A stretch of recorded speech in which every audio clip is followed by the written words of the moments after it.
नमस्कार दोस्तों। आज अपन अपना जो चैप्टर रहेगा प्रतिरोध, ठीक है। प्रतिरोध को अपन आज से शुरुआत कर रहे हैं। इसमें लगभग 3 से 4 चैप्टर लग जाएंगे, क्योंकि प्रतिरोध अपने आप में बहुत बड़ा सब्जेक्ट मान के चलिए आप। प्रतिरोध बहुत बड़ा चैप्टर है, ठीक है। और मैक्सिमम इससे क्वेश्चन पढ़ते हैं, कोई भी एग्जाम हो इससे मैक्सिमम क्वेश्चन पढ़ते ही है, ठीक है। तो इसको थोड़ा ध्यान से पढ़ना और अच्छे से प्रैक्टिस करना। बहुत अच्छा चैप्टर है, बहुत ही मज़ा आने वाला है इसमें, ठीक है। तो आप देखते हैं, चलो देखते हैं। रेजिस्टेंस, आज इसका लेक्चर 1 मान लेते हैं।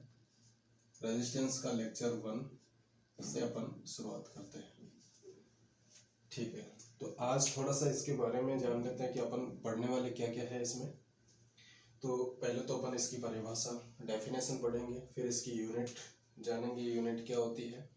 उसके बाद प्रतिरोध की निर्भरता, यानी कि प्रतिरोध किन किन कारकों पे निर्भर करता है ना, ठीक है। फिर प्रतिरोधकता, इसकी प्रतिरोधकता के बारे में जानेंगे। जो रो होता है विशिष्ट प्रतिरोध, उसके बारे में। फिर इकाई, इसकी इकाई क्या होती है, ये किस पे निर्भर करता है, ठीक है, इनके बारे में जानेंगे। फिर अपन जानेंगे कि तापमान का प्रतिरोध पर क्या प्रभाव पड़ता है। टेम्परेचर का, किसी कंडक्टर में अगर टेम्परेचर बढ़ रहा है, चाहे करंट फ्लो की वजह से बढ़ रहा हो या अन्य कारण से, भौतिक अवस्था से बढ़ रहा हो, तो प्रतिरोध पर क्या प्रभाव पड़ता है। चलो अगला जो अपना पॉइंट है कि अपन क्या देखने वाले हैं, चालक की लंबाई बढ़ाने व घटाने पर प्रतिरोध पर क्या प्रभाव पड़ेगा, ठीक है। अगर चालक का लंबाई बढ़ा रहा हूँ मैं, लंबाई बढ़ा दिया, लंबाई मान लो कि L1 है, उसको L2 कर दिया, यानी कि लंबाई को 2 गुना कर दिया, तो प्रतिरोध पर क्या प्रभाव पड़ेगा उसको अपन देखेंगे। चालक का कड़ा क्षेत्रफल बढ़ाने व घटाने पर क्या प्रभाव पड़ेगा। तो प्रतिरोध पर क्या प्रभाव पड़ेगा अगर मैं कंडक्टर का कटाक्ष क्षेत्रफल को बढ़ा देता हूँ, तो प्रतिरोध घटेगा बढ़ेगा क्या होगा, तो वो अपन जानेंगे अच्छे से, ठीक है। चालक को खींचकर लंबाई बढ़ाने पर प्रतिरोध पर क्या प्रभाव पड़ेगा, ठीक है। ये और ये दोनों आपस में अलग अलग है। अगर लंबाई मैं बढ़ा रहा हूँ तो एक तो होता है कि मैं कंडक्टर को, एक मेरे पास मान लो 1 मीटर का कंडक्टर है, मैं 2 मीटर लंबा कंडक्टर लेके आ गया, ठीक है, एक तो वो हो गया। जबकि उसमें क्या है, क्रॉस सेक्शन एरिया समान रहता है, यानी कि जैसे मान लो मेरा क्रॉस सेक्शन एरिया समान है इसका, ये मान लो एक लंबाई इसकी 1 मीटर है, 1 मीटर है। अगर इसका क्रॉस सेक्शन एरिया मान लो ए है, ए क्रॉस सेक्शन वाला ये सेम में लेके आ गया और उसका कंडक्टर ये पूछ लिया मैंने कि इसकी लंबाई है 2 मीटर है, तो फिर मैंने क्या किया, इसकी लंबाई को बढ़ाया मतलब दुगुना ले लिया। तो इसमें और इसमें प्रतिरोध में क्या फर्क पड़ेगा। एक तो ये क्वेश्चन बनेगा, एक है कि मैंने क्या किया है, इसको खींच के लंबा किया, खींच के लंबा करने से क्या होगा, मेरा एरिया भी उसका कम हो जाएगा। खींच के लंबा करने से मेरा क्या होगा, एरिया भी इसका लंबा हो जाएगा, यही सेम। तो एरिया मेरा कम हो जाएगा, तो इसकी लंबाई दुगुनी हो जाएगी, लेकिन एरिया भी मेरा कम होगा, तब मेरा प्रतिरोध कैसे होगा, बढ़ेगा या घटेगा, ठीक है। चलो अगला है कि त्रिज्या या व्यास में परिवर्तन करने पर नया प्रतिरोध क्या होता है। यानी कि पहले एक चालक का मान लो दे दिया जाता है कि इतना इसका त्रिज्या है, इतना या इसका व्यास है। अगर मैं इसका त्रिज्या और व्यास में चेन परिवर्तन करता हूँ तो नया प्रतिरोध क्या होगा, तो इसके बारे में अपन पढ़ेंगे और बहुत सारे न्यूमेरिकल भी करेंगे इसमें, है ना। प्रतिरोध का श्रेणी, समांतर तथा मिश्रण संयोजन, ठीक है। प्रतिरोध का अपन सीरीज कनेक्शन देखेंगे, पैरेलल कनेक्शन देखेंगे और कंबाइंड कनेक्शन देखेंगे इनका, और इनसे रिलेटेड क्वेश्चन भी अपन करेंगे। प्रतिरोध का कलर कोडिंग, जो फिक्स वैल्यू जो जिसका फिक्स वैल्यू रहता है कलर कोडिंग, उसको अपन देखेंगे, ठीक है। तो अपन 11 पॉइंट में एक रेजिस्टेंस को पूरा कंप्लीट कर लेंगे। इसमें से कुछ भी क्वेश्चन आपका बचने वाला है नहीं, एग्जाम के पॉइंट ऑफ व्यू में जो भी आएगा इसमें से तो लगभग कवर हो जाएगा इसमें, है ना। तो आज देखते हैं अपन स्टेप बाय स्टेप, अपन को आराम से करेंगे, कोई दिक्कत नहीं, समय है अभी, क्योंकि अभी तक अपने पास जो कनिष्ठ अभियंता विद्युत का अपन तैयारी कर रहे हैं उसकी अभी नोटिफिकेशन आई नहीं है, लेकिन संभावित डेट जनवरी 2024 में दे रखी है। तो मान लो कि 1-2 महीने में लगभग नोटिफिकेशन आ जाएगा, लेकिन अपन अपना तैयारी पहले से रखेंगे तो अपन को दिक्कत नहीं आएगी आगे जाके, ठीक है। चलो, तो अपन अभी आज थोड़ा सा जानकारी ले लेते हैं, उसके बाद नेक्स्ट जो वीडियो रहेगा उसमें देखेंगे। चलो देखते हैं परिभाषा क्या होता है इसका, कि अगर किसी पदार्थ में, या ऐसे लिखते हैं इसको, किसी पदार्थ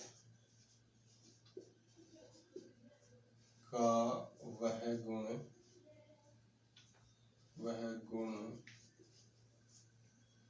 जो विद्युत धारा के प्रवाह का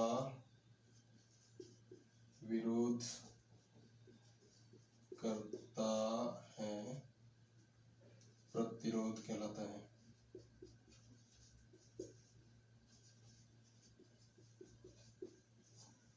ठीक है, तो परिभाषा भी ऐसे लिख सकते हैं कि किसी पदार्थ का वह गुण जो विद्युत धारा के प्रवाह का विरोध करता है, अपोज करता है, तो उसको हम क्या कहेंगे, प्रतिरोध कहेंगे। ठीक है, अब इसकी इकाई क्या होता है, इकाई अपन लिखते हैं इसकी ओम, और इसको इस सिंबल से अपन डिनोट करते हैं। ठीक है, चलो ये हो गया। अभी प्रतिरोध निर्भर किस पे करता है, ठीक है, इसको मैं, चलो इनको अपन बाद में वैसे भी देखेंगे, इसको मिटा देता हूँ फिलहाल के लिए। प्रतिरोध किस किस पे निर्भर करता है, तो अपना एक फॉर्मूला है, रेजिस्टेंट जो प्रतिरोध बराबर रो एल बटा ए, ये एक अपना फॉर्मूला है। ठीक है, अभी इसमें ये क्या होता है, अपना रो है अपना विशिष्ट प्रतिरोध या प्रतिरोधकता बोल सकते हैं इसको, है ना। तो ये है प्रतिरोधकता। ठीक है, ये कोई भी मटेरियल, ये जो है किसी भी कोई भी पदार्थ या तापमान, इन दो पर निर्भर करता है। ठीक है, ये हो गया लंबाई, ये लेंथ,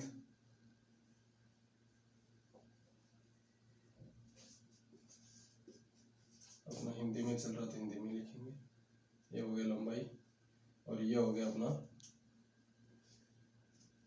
अनुप्रस्थ का क्षेत्रफल।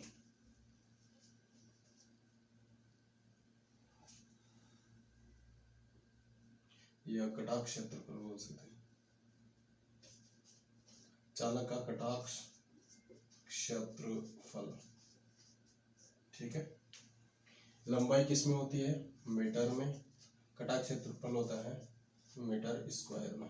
ठीक है, चलो, और रो की यूनिट अभी देख लेंगे अपन क्या होता है। ठीक है, तो अभी इससे अपन को क्या पता चल रहा है कि मेरा प्रतिरोध है वो लंबाई के समानुपाती है, यानी कि लंबाई अगर किसी चालक में बढ़ा रहा हूं तो मेरा प्रतिरोध भी बढ़ेगा।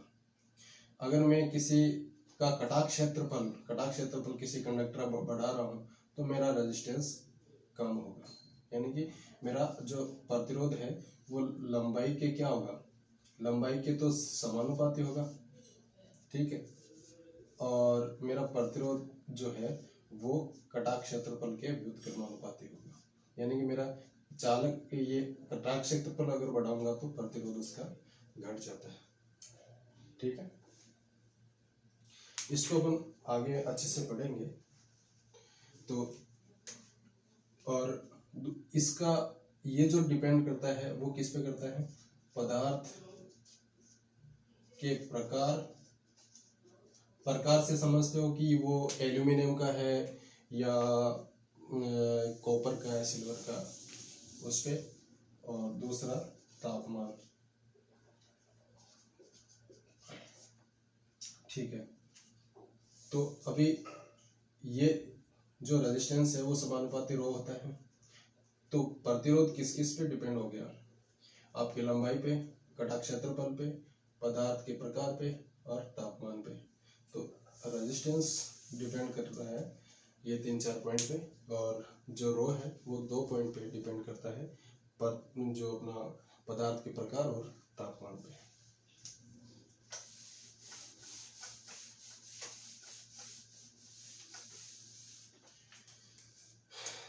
अभी देखते हैं अपन प्रतिरोधकता।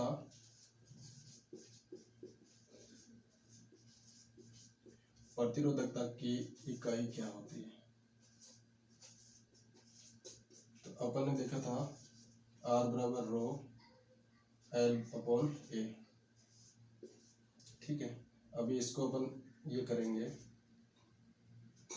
तो R इंटू A बटा L, इसका प्रतिरोधकता का फॉर्मूला ये आ जाएगा। अभी ओ जो अपन इसको लिखेंगे प्रतिरोध को, उसको किस में लिखेंगे? ओम। एरिया को किस में लिखते हैं? Metre square. और लंबाई को मीटर में। ठीक है, तो मीटर से 1 मीटर कट जाएगा, तो रो बराबर क्या हो जाएगा? ओम मीटर। तो मेरी जो प्रतिरोधकता की जो यूनिट है वो ओम मीटर है। ठीक है, चलो अब अगला जो अपन देखेंगे वो आगे से अपन जो भी है इसमें प्रतिरोधकता किस पे निर्भर करता है, तो प्रतिरोधकता, इकाई, निर्भरता, ये सब चीज़ें अपन शुरू से नेक्स्ट वीडियो में और अच्छे से अपन उनको पढ़ेंगे और step by step upon point को क्लियर करते रहेंगे।